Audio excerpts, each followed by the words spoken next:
So the matchup is Itachi Uchiha versus Aqua, which is Naruto versus Rosario Vampire. Sorry, my math. Okay, I've heard of Rosario Vampire before. I know Itachi. Yeah, this Naruto is. I'm taking the mask. I'm taking the mask off. It keeps slipping. Hello.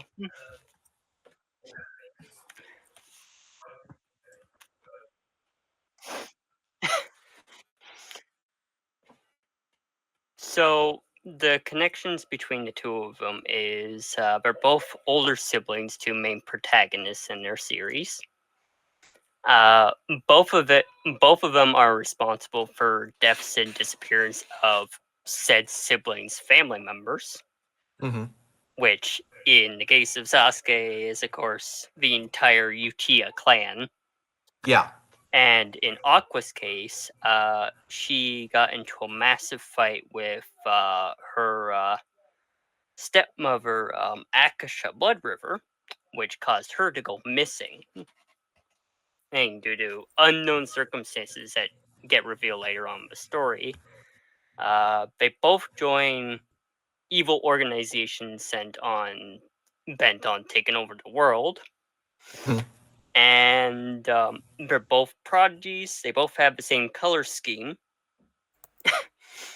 And after their defeat, they're both later revealed to actually be good guys the whole time.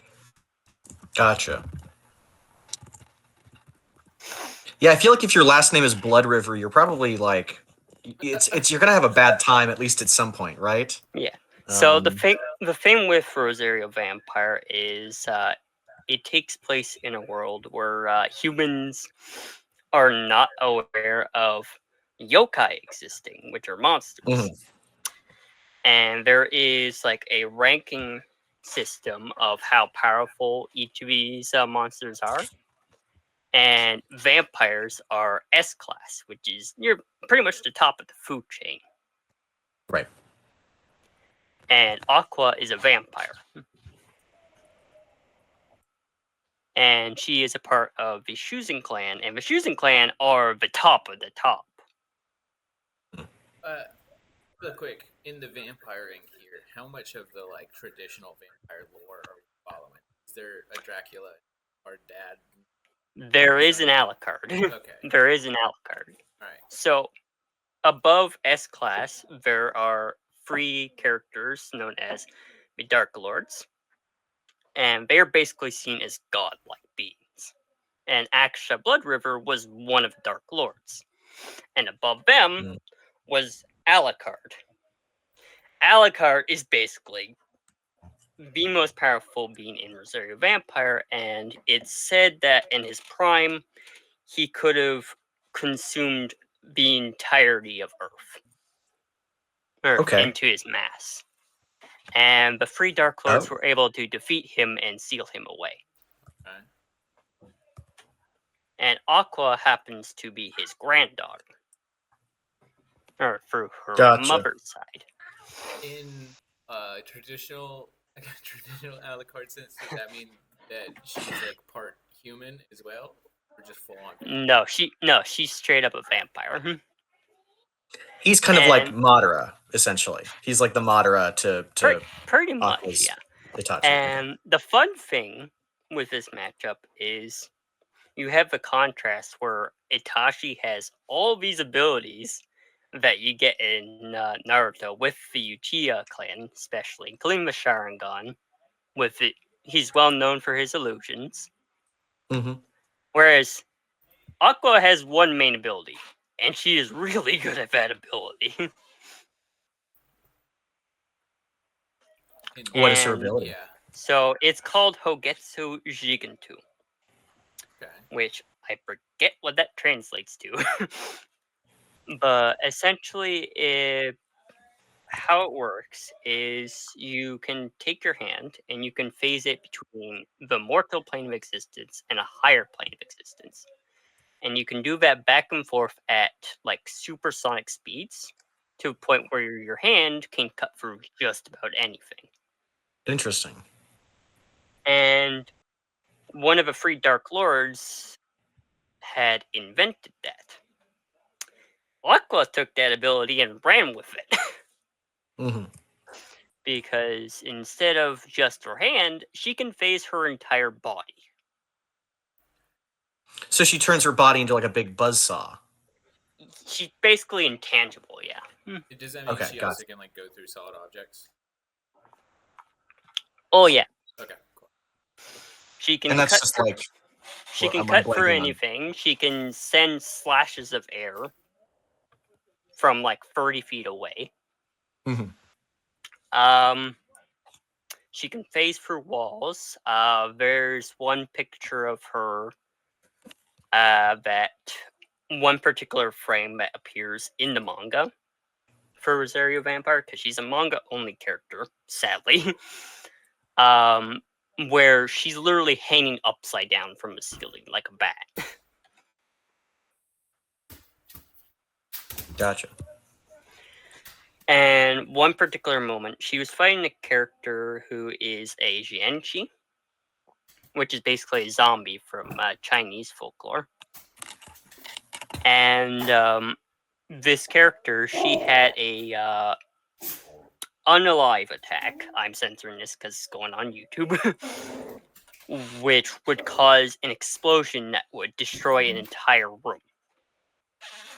It's about the size of my room here. Gotcha. And it was going to hit her point blank. It was going to hit Aqua point blank. And she managed to phase through the floor in the midst of it about to hit her. Mhm. And come out with just her cloak damaged. So as long as she can react to something, she can basically just phase right through it. Yeah. Yeah. She's in kind of that invincible. Then the next question is like, how fast is she then? Yeah. She's... I've seen her reacting at, like, she's freaking fast. Like, the wiki... It's been a while since I read the manga, admittedly, but the wiki describes her as above supersonic. Gotcha. Like, she So very was... fast, yeah. She was about 30 feet away of Alucard, because he comes back. Spoiler. He could directly see her. She was in his line of sight. And before he could react, she had cut his hand off and then cut him into pieces. He reformed Hoping that after, happens. but she still did that before he could react. Yeah. She also has really good durability. There's one fight where she has with her sister Mocha, who's her younger sister, and the main character Sukune. And during that fight, she briefly gets distracted to a point where Moko's able to kick her across the courtyard and into a wall, which ended up breaking her neck. And she got up a few minutes later like nothing happened. Cool. So how does she stack up against Itachi? Yeah, that's what I was gonna get. And like, I guess also, what do you see in this fight, too? Yeah. Well, compared to Itachi, what I know about Itachi is that he acts like he's violent and stuff, and he does violent things, but he's more of a pacifist. Whereas she is kind of a pacifist, but she's more laid back and really does not give a shit if it has to resort to violence. Mm-hmm. What are some things you'd like to see, like, in the fight? Because Itachi basically, he's an Uchiha, so he has the Mangekyo Sharingan. He has, like, all of those abilities.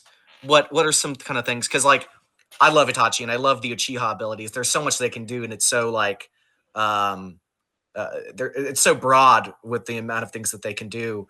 What would you see this fight kind of looking like? What would you want from it? Well, I can see them both starting off going after the same target and crossing paths. Because the main bad guys in Rosario+Vampire are a group known as Fairy Tail. And their plan is to wipe out all of humanity and take over. Let yokai take over. Okay. So I can imagine Fairy Tail sending her to kill a target, and the Akatsuki sending Itachi after the same target, causing him to cross paths. I don't know what they would say to start fighting, but probably because they're trying to kill the same target, they'd start fighting anyways. Makes sense. Gotcha. Yeah. They'd likely not like each other at first. Mm-hmm. She'd already be annoyed by the fact that he's human. And, well, Aqua kind of has a bit of a twisted sense of love when it comes to her sister, which Itachi would probably find alarming. Mm-hmm. But over the course of the battle, I can see them fighting and starting to get a bit of an understanding of each other and how they're kind of similar in some ways. Like, at the end of the line, they both care for their siblings. They definitely have Yeah. a lot of like plot similarity, character turning point similarity. Well, the only difference is that she doesn't die. Yeah. Also, I Never say find it. never. Also, I find it amazing how most of Itachi's feats, he's sick with most of those. So Yeah, he's not even at yeah. his full. He's But, yeah. incredibly cracked. Yeah. I guess the main idea of who'd win is it would come down to if he can even hit her or not. Mm-hmm. Or if she can escape one of his illusions if she gets trapped in one. Yeah. Yeah, I imagine that the first thing that, because what Itachi really is the genjutsu guy of the Uchihas, so that's always like going to be a big question with Itachi. Can you escape a genjutsu? Be a fun one for the researchers. Oh Yeah. yeah, and I can imagine that the ending would be a mix of brutal but also like tragic. Mm-hmm. Because these are both very tragic characters. Yeah. Also, I feel like you could make a joke a little bit about the height difference. Because Yeah, that's Aqua always is good. among the shorter characters in Rosario+Vampire. Yeah, when I was looking at images earlier, okay, there's definitely going to be a juxtaposition between the two, like stand up next to each other, for sure. You'd just be looking down at her like, Yeah. Mm-hmm. Well, thank you. Yeah. Appreciate showing us this idea. This is awesome. I've always heard about Rosario+Vampire, but I never. It is a really good manga. I recommend it. Yeah. Cool. Thank you. Yeah, it's been awesome. Thank you very much. Absolutely. You as well. Have a good day. Bye. See ya. Bye.